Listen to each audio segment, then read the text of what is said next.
Welcome to the November 2018 Branch Safety Training class. In this class, we're going to discuss accident injury response, the 5 lines of defense, and a few general safety topics. A couple class rules before we get started. If you would please silence your cell phones and avoid phone calls during the class. If you feel yourself starting to nod off, as typically all of us do, especially if you're taking this class after lunch or near the end of your shift, you're going to be tired. I understand that. Sometimes my conversation can be a bit monotone, especially when it's strictly a recorded class rather than a live class. These things are primarily for the courtesy of your coworkers that are with you during this class. If you find yourself starting to nod off, do us all a favor. Just step maybe to the side or to the back of the room and stand up. That'll typically help you shake it off for a few minutes. And then lastly, I trust you all know where the restrooms are at. If those are of need to you, please make your way there quietly. Now I want to talk about 3 general safety reminders first. These are not necessarily something that we have discussed before, so they're just general things that have come to my mind as I have reviewed some of the recent accidents and injuries that we have had at Spectra and some of the causes of those accidents. So first up, I want you to remember to slow down. Slow down.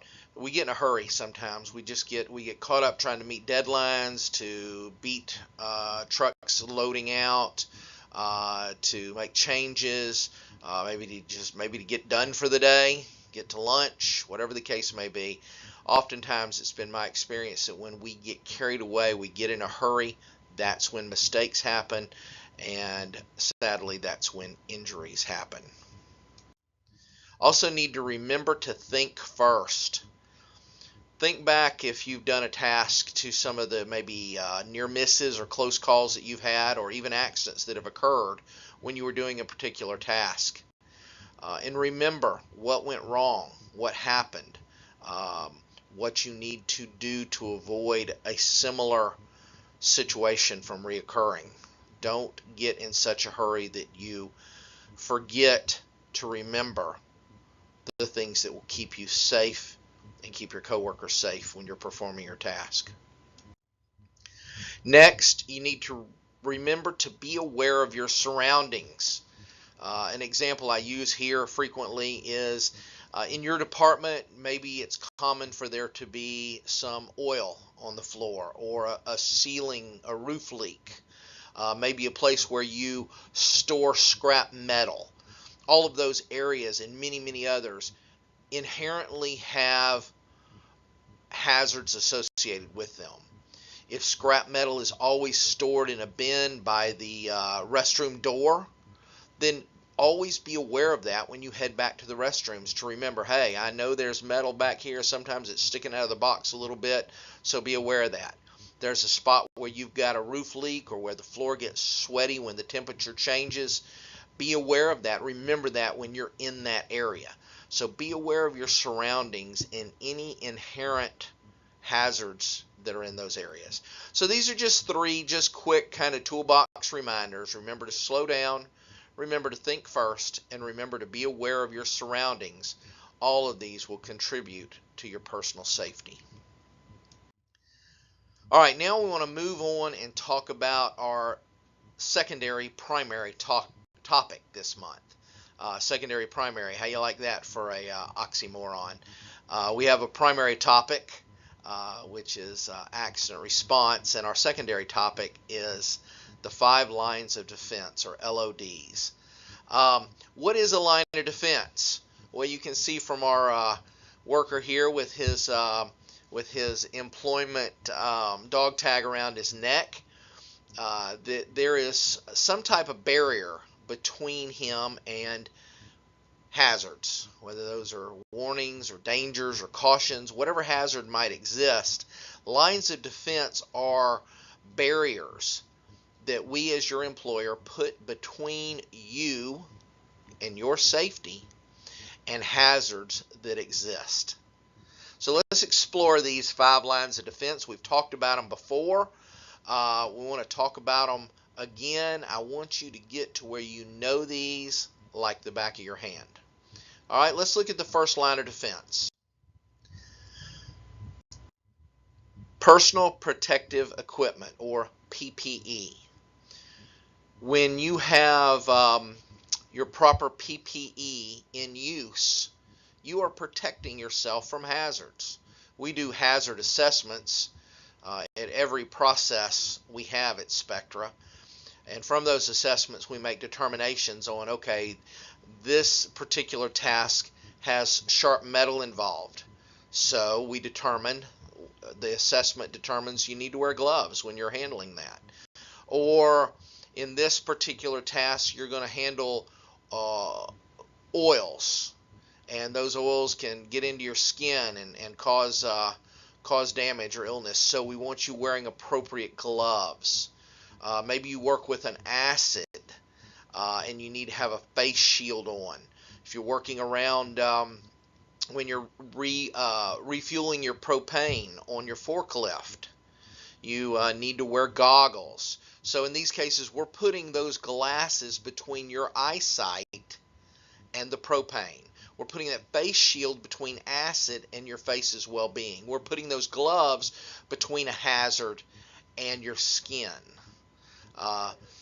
Back braces, sleeves, all of these are items of personal protective equipment that are the first line of defense between you and harm. Next up, we have guarding, machine guarding. Guarding is a more permanent type of line of defense. In many cases, we have moving equipment that, again, inherently has hazards associated with it, whether those are pinch points or moving strips or electrical presses, whatever the case may be.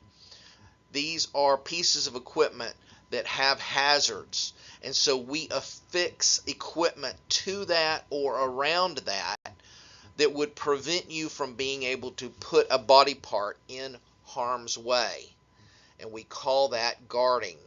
It can take the form of light curtains or expanded metal, netting.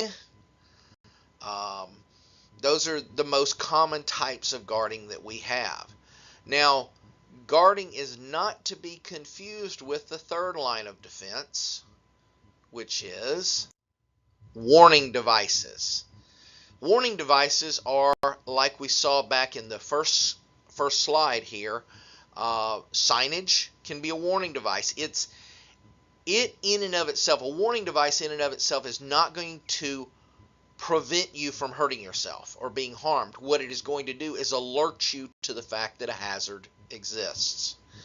So a sign that says warning, hot, is alerting you to the fact that beyond that sign, that warning device, that line of defense, beyond that line of defense is something that is hot and it can harm you.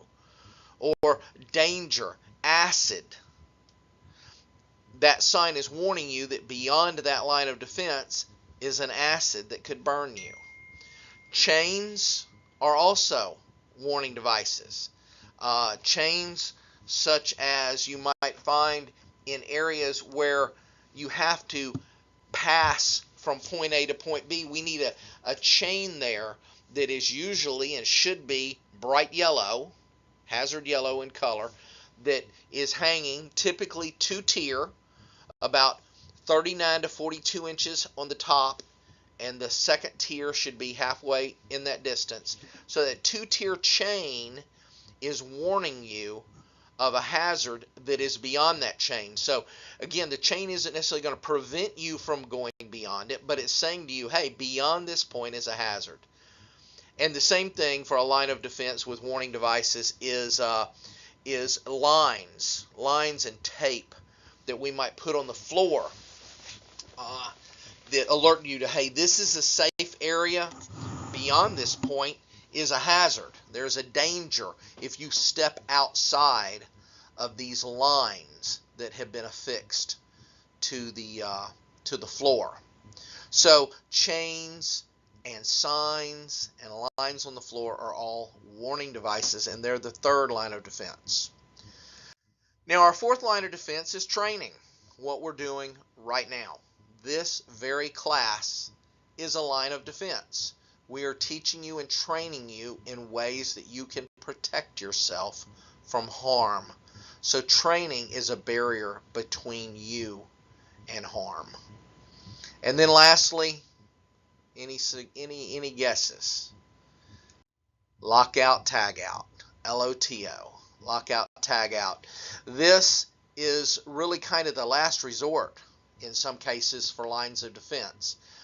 Lockout, tagout is what is implemented by authorized personnel to protect affected personnel from being harmed when maybe guarding or warning devices have been removed from the equipment because maintenance or setup or repairs are having to take place to that equipment. So authorized personnel can lock out and tag out a piece of equipment to warn you that that equipment is not functional. It is not in operation. That can be for a variety of reasons. Like I said, everything from preventative maintenance to repairs. But these are our 5 lines of defense: personal protective equipment, guarding, warning devices, training, and lockout, tagout. So be aware of these in the workplace. These are the things that we put in place to protect you from harm. All right, very good. Let's move on now. On your handout, there is some questions. Now, this says handout questions and discussions. We may forego discussion at the branches, but managers, you are welcome to engage conversation. If you would like to, you can pause the slideshow or you can discuss this afterwards. But I want you, in the spaces provided, to give us some feedback. We need to know. You folks are on the front line of the hazards and the operations of our facilities. No one knows better than you what hazards exist and how effective our efforts in safety are to prevent you from suffering harm. So I want you to take a look at these questions. I want to explain number 1 to you a little bit. And again, you don't necessarily have to answer all these right now, although we'll take some time while I'm going over them. But first, question number 1. When you think of safety at Spectra, what do you think of?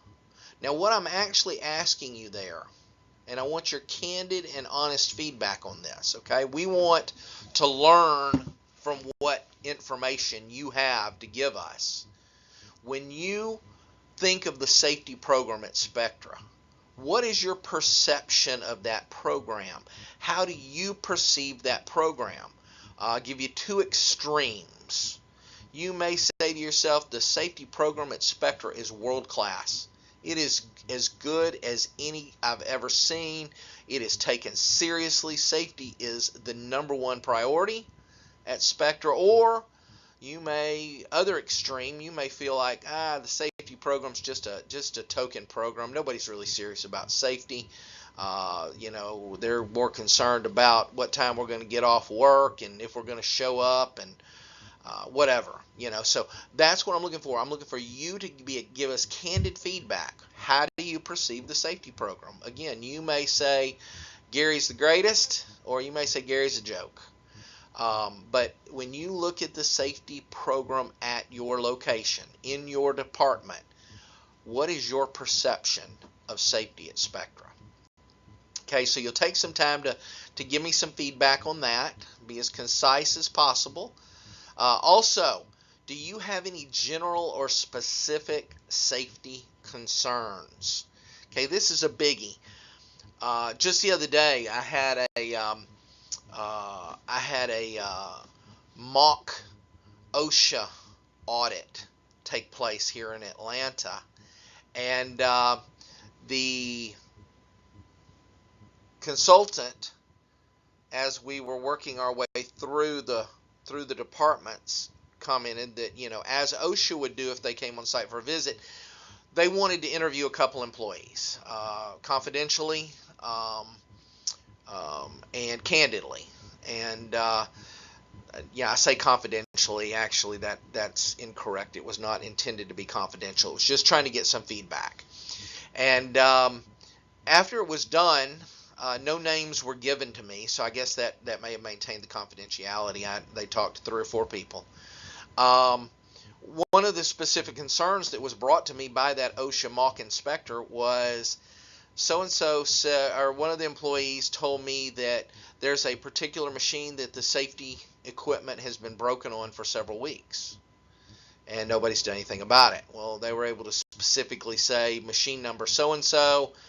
Well, that's something, man, I wish that had been reported, and maybe that had been reported. Again, I'm not trying to pass judgment or be cynical. The bottom line was that was some specific information we needed to know. We needed to know that there's issues with the safety equipment on machine number so-and-so. So if you've got any specific safety concerns that you want to call to our attention, please, this is the time for you to do that. Also, do you have any general safety concerns? Hey, housekeeping is horrible. We rush through our safety classes. We don't do the handouts. We just go over the answers and fill in the blanks. Whatever, anything general, get me that feedback. Lastly, what can you do about that? Something you may say, for example, one of your general safety concerns is housekeeping. Well, I might say, well, what's the housekeeping like in the area that you're responsible for? Are you being a leader in safety regarding housekeeping in your area? If you're concerned about set the example. So what can you do specifically about any of the concerns, general or specific, that you raised? And now lastly, how can management and the safety director help with this? What can we do to help you have a safe workplace? Okay, so again, you don't have to answer all these right now. I want you to take the time to get them answered after class. If you haven't, you've probably already filled in some blanks while I was talking. But I want you to go over these, and please give me your honest, candid, transparent feedback. I assure you that information will not be seen by anybody but myself. Managers just need to gather up this stuff, put it in a package, send it to Atlanta. Okay? It's all a part of the handouts. Now, you will notice that you don't have a sign-in sheet anymore. Well, that's intentional. It occurred to me the other day that why should we have sign-in sheets if I have handouts? If everybody fills out a handout and puts their name on it, then I know who was in attendance. So it's really critical you turn in your handouts with your names on them legibly, so that we can record them, read them, and then record your attendance. Okay. So, all right, let's move on to our final and our primary topic for this month. Now, I'm calling this the ITS of accident injury response. We have covered these 5 topics numerous times before on accident injury response. I'm just changing the name, I'm changing the format to help continue to come up with creative ways for us to remember the 5 steps. It's been called the ABCDEs of accident response. It's been called the 5 steps of accident response. Now we're calling it the ITS of injury accident response. Okay, so let's get this. Be filling in the blanks on your paperwork. Number 1, treat it. First thing we want to do when an accident occurs is we want to treat the accident. Now, treating it may look like a Band-Aid from the first aid cabinet. Treating it may look like calling 911 or anything in the middle. Okay, it may mean that we need to send someone to the clinic, or we may need to drive them to the clinic. We may need to drive them to the ER, or we may need to call 911 and have them transported to the ER. So the first thing we want to do is treat the actual injury. Now, right on the heels of treating the injury is reporting the injury. Okay, now by reporting it, I'm talking about notifying supervisors, managers, safety director, myself here in Atlanta. Notify the appropriate personnel right away. This should happen immediately. Okay, this is going to happen right on the heels of treating it, or possibly even during treating it. You are going to report it to a supervisor, manager, and the safety director in Atlanta. Okay. All right, next up, we need to clean it. Now, only certain personnel are biohazard trained at your branches. That personnel needs to use the biohazard kit as they are authorized to do so to clean up properly and safely any biohazards, any blood loss, any mucous membranes or bodily fluids that may have been exposed or that people could be exposed to. That needs to be cleaned up. Need to clean it, and properly disposing of it is part of cleaning it. We will have training for that after the first of the year for managers and supervisors, maintenance, and select other personnel. All right, number 4, document it. Okay, document it. Different than reporting it. Reporting it's a phone call. Documenting it is filling out the proper paperwork. Brand new accident reporting paperwork exists on the IRP, supervisors and managers. The IRP Internet Resource page, or intranet resource page. Remember, managers, supervisors, we update that page regularly. So you need to go there regularly to get your forms. If you go on there and print out 20 copies of the accident injury reporting form and you put them in a file and that's what you work off of for a year or 2 or 3, then I promise you're going to be working off of an outdated form within 6 months. Those forms are constantly being updated. So go on the IRP and get the most current copy of the accident report to report and properly document this accident injury. In the case of an accident injury, where there is an injury involved, the form is the injury, property, and accident, I think, IPA. I would have to check it to be exact. I did change the name recently, and I apologize. That sounds awful. But there are 2 on there. There's one that involves vehicles, and then there's one that involves property damage and injuries. You want the injury property damage, the accident report IPC, IPA. You'll see it on there, brand new. So complete that. Part of documenting is not only completing that form legibly, but getting witness statements and photographs.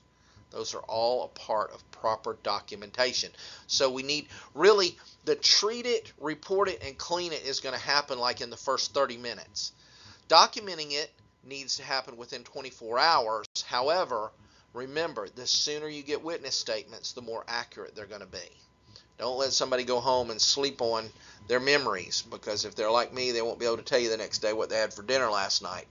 So it's very important that in documenting it, we get those witness statements right away. We get the injured employee's statement right away as to what happened. Complete these forms thoroughly. We ask every question for a reason, and we need answers to that.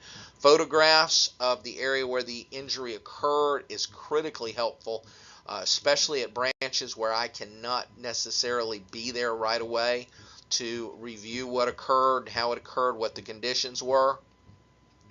And all of that is going to play into the 5th it. Investigate it.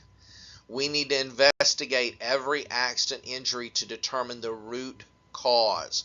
What was the root cause of this injury, accident? By root cause, we don't want surface causes. In our first part, we talked about some possible things that can be causes of accidents, but they're not root causes. Rushing can be a cause of an accident, but why was the person rushing? Well, they were rushing because they got a late order to a truck.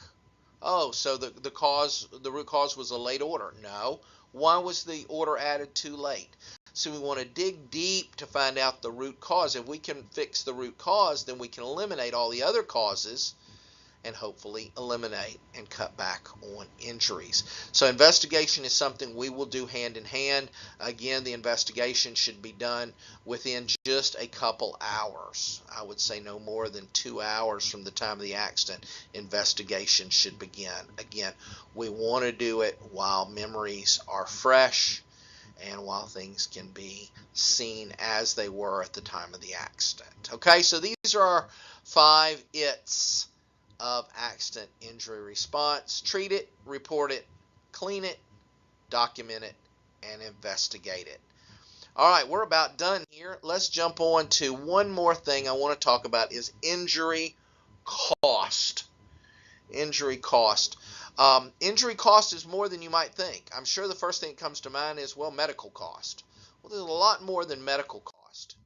We've got personal suffering, which can be detrimental in a lot of ways other than just pain. It could cause somebody to not be comfortable performing the task that they performed. Yes, there's income loss, not just medical expenses, but income loss to the person who's injured. May come as a surprise to you, but workers' compensation benefits are not 100% of your lost income. Okay? They typically are about 66%. Okay, so you're going to lose if you're out with a work comp injury, you're going to lose income, and that sucks. We work for what we make because that's what we need to make. Family stress. It's a strain on the family, man. If dad's home on the couch, that can be a strain on a marriage. Kids worried about mom's injury on the job. Is mom going to be okay? Dad's having to make dinner. Dad's no good at making dinner. So there can be a lot of family stress. I make light of it, but the reality is our families get stressed when we are injured and out of work. It also increases our insurance cost. Definitely something we don't need. Our insurance costs go up. That's bad. And if our insurance costs go up, that money has to come from somewhere. So it's likely going to come from profits, which mean things like benefits, increases, and bonuses are going to be negatively affected. And lastly, one of the most challenging and frustrating thing is it draws attention to OSHA. We don't want OSHA's attention. We want to do our job right, do our job well, and do it safely, compliantly. And we don't want to get on OSHA's radar, but that can happen when there's an injury. Okay, so all of those are cost. How is OSHA's attention a cost? Well, OSHA stays in business to keep us safe by funding themselves from fines and penalties and fees that they assess against companies when things go wrong. So we want to stay off their radar. We don't want people getting hurt. We don't want things going wrong. We don't want to spend your benefit money and increase money on things of that nature. We want to spend them on you. All right, so wrapping up, I want to say thank you. You are Spectra. October was kind of Employee Appreciation Month, and we want to say to you, even though it's November when you're doing this, we want to be able to say thank you. You are Spectra. You make Spectra. You do things that we can't do. Everybody's got a task and a job here, and I tell you what, you would not want me loading a truck or driving a truck, delivering product. You wouldn't want that. I do what I do, you do what you do, and we couldn't do what we do without you. So thank you. All right, in wrapping up, I want to remind you to clean up any trash or other items you may have around your seat where you went through this class. And lastly, again, as I remind you, turn in your handout. It is your proof of attendance. Again, thank you very much. Have an outstanding, safe, compliant, good day. Bye-bye.